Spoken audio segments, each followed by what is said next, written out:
Welcome back to another episode of Sailing Indiana. Last week you saw us leave Sesimbra, follow the coast and arrive in Sines, a small town on the Portuguese Atlantic coast. We stayed a few days at anchor to rest and reprovision the boat. This week we set sail towards the Portuguese Algarve. We left in the dead of night, chancing our luck, dodging fishing pots and fishing boats, with some pretty thick fog to make life even harder for us. We ended up getting hit with over 30 knots on the beam and arriving at an anchorage too dangerous to drop the hook in. If you're not following us yet, please take a moment to hit the subscribe button. It's free to do and lets us know people are enjoying watching our adventures unfold.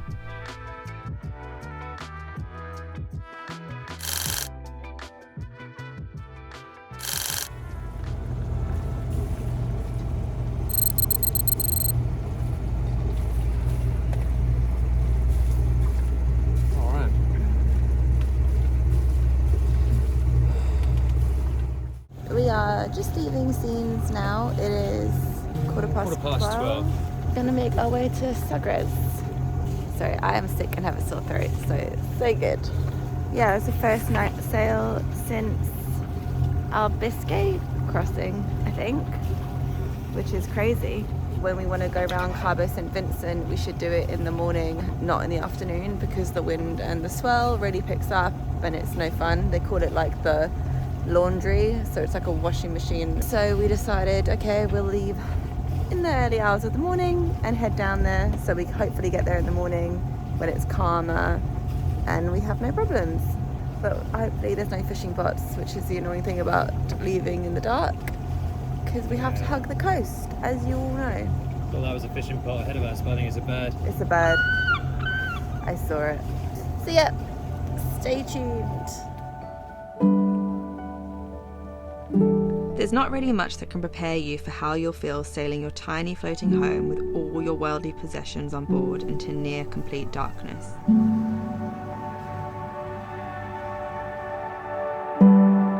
You know there are fishing nets and pots everywhere. There are unmarked fishing boats, and of course there is a chance there will be orcas.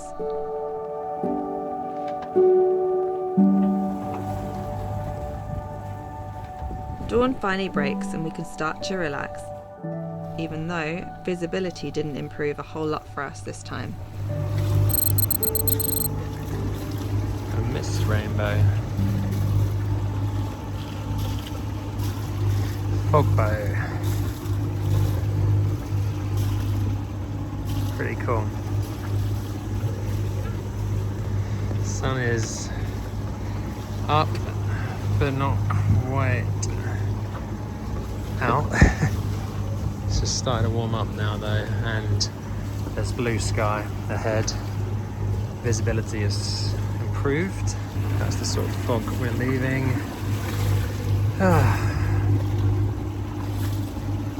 Fog bow there.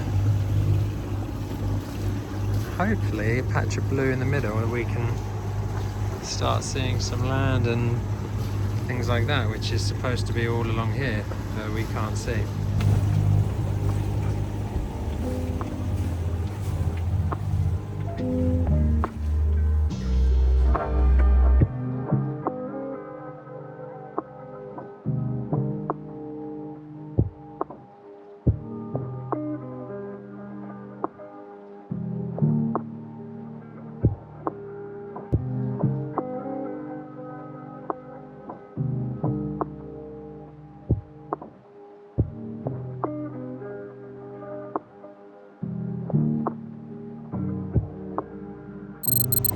Right, an update on our passage from Sines to Sagres.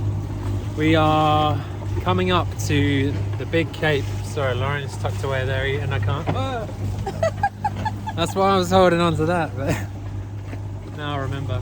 Yeah, we're coming up to Cape Vicente, which is quite notorious.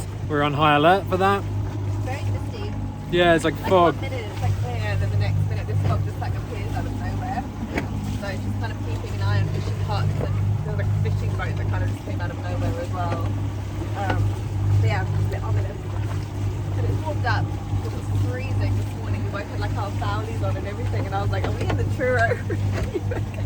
Are we in the Truro River? Okay. And then we're in Portugal. Apparently we're in Portugal with this lovely weather. Yeah, it's super rolly as well. This whole trip it's been rolling non-stop. Great news, I haven't felt seasick. Although I do feel sick because I think I have a cold. But other than that, maybe my body's like counteracted the one with the other. It's like you can't have seasickness and have a cold. Yeah, something like that. That's what I'm gonna go with. Let's try not to fall over. An update on our stats. We had some wind and now we don't. So yeah, we had we're getting up to 12 knots, so we had all the sail up, and that lasted about half an hour. Everything started flapping around after we rounded another little cape down there. So we're taking the head sail back in. We're leaving the main up in case it is doing anything, which I'm not sure. We got 4 knots of wind and the dial's going in circles.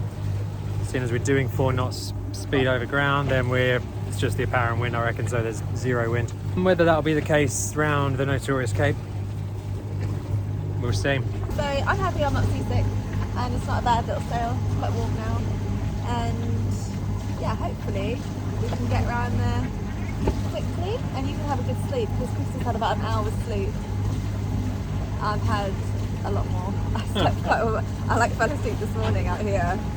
Felt quite bad, but I think I needed it, so it's okay. No shame in it. No shame in it. We'll show you guys what happens. Oh, and one final point. Dolphins at night time. Oh my god. No. Not good. Just no. Categorically, we will say no thank you to dolphins At night. So we're on Orca watch, as we've been letting you know, all the way down, hugging the coast, as you can see behind. But at night time, and within this in this fog as well, you've really not got much visibility, senses, and anything like that. So anything that moves, makes a sound, you sort of you're on it. And your mind plays tricks on you at night. I think anyone who knows night sailing, it's weird, and you can see where like old sailing folklore comes from, because your like mind really plays tricks on you. But what happened last night?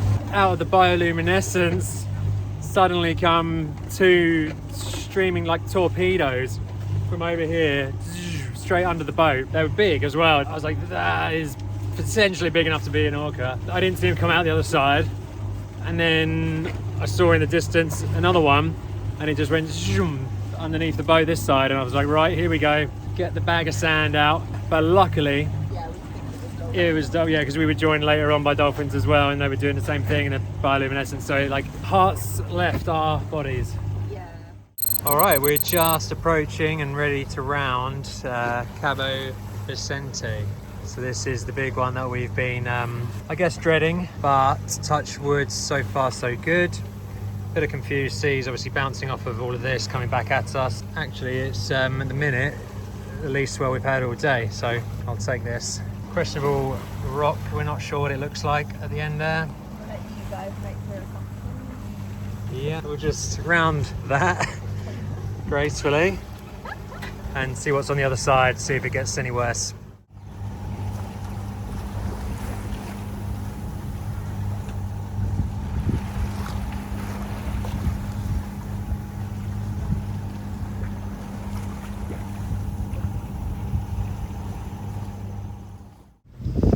Alright, we got around the Cape Vicente.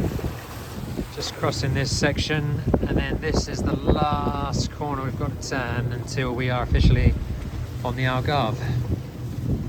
I'm so excited. Sorry, I need my crisps. These are literally the best flavour crisps in the whole world. No one wants to know about your crisp of choice.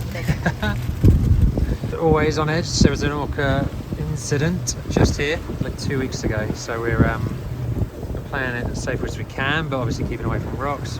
We'll just breathe a sigh of relief when we get down and get anchored.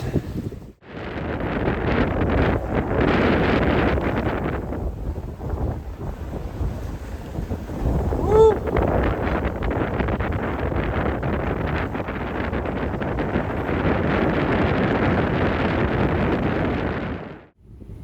As soon as we turned the corner onto the Algarve, the wind decided to pick up. And up. And up. Time to get the fowlies out, reef in, and hold on. It is crazy. We were getting over 30 knots on the port beam as we came into Sagres anchorage. What we thought would be a protected safe haven was an extremely exposed area with poor holding and a lee shore in the form of a large harbour wall to the south. We had to change our plans fast. The wind was 30 knots from north-northeast with no protection from the land. The danger of dragging onto the harbour wall or surrounding jetties was far too high to take a chance in these conditions. How's it going, Captain? Yeah, so. Could be better, could be worse. Bit windy. A little bit breezy. We had to abort the Sagres anchorage because it was just gusting way too much, and we would have ended up probably dragging onto just loads of other boats and like fishing boats, and it was manic. So we've decided to carry on to Lagos and are just keeping our fingers crossed it's not like this when we get there, because it's a bit much. A bit much. Oh, Too much to be anchoring in. Scared to put my phone here in case it gets soaked. Lagos was another 15 nautical miles away, so a roughly 3-hour extension to our already very long passage. The wind didn't let up, and our only reprieve was hiding behind this rock face before battling dead into the wind to get to the anchorage at Lagos Beach, the final mile or two. At least these kayakers were enjoying the day. The difference with this anchorage is that the wind was now north-northwest, so would only drag us out to sea here rather than onto a harbour wall at Sagres, should the worst have happened. But still, not ideal to anchor in this much wind if you can help it. 45 metres of chain out, 30 knots of wind. It's not a good idea. It's just rising up. It's like fully stretched out. We're holding, but I don't know how. Welcome to Lagos. Yeah, so after 19-hour sail, we are sitting at anchor in Lagos in a 4-7. Really not what we needed after all that. Just want to sleep, and now I'm worried about dragging and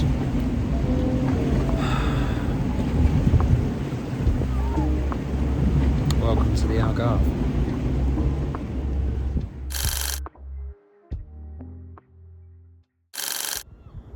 Good morning.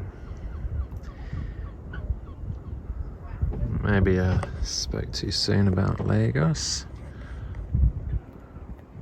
These are the conditions first thing. Completely different to how it was when we arrived. In the morning, it's not a breath of wind. Perfect conditions, clear water. But the wind comes back at midday onwards, and you can't leave the boat. I make the most of it now, so we're going to get up and get out. We're going to do some provisioning, go and get some breakfast, maybe a coffee. Oh, Hello. It's very bright. Hello. Hello. And then we're going to plan our escape. Yeah.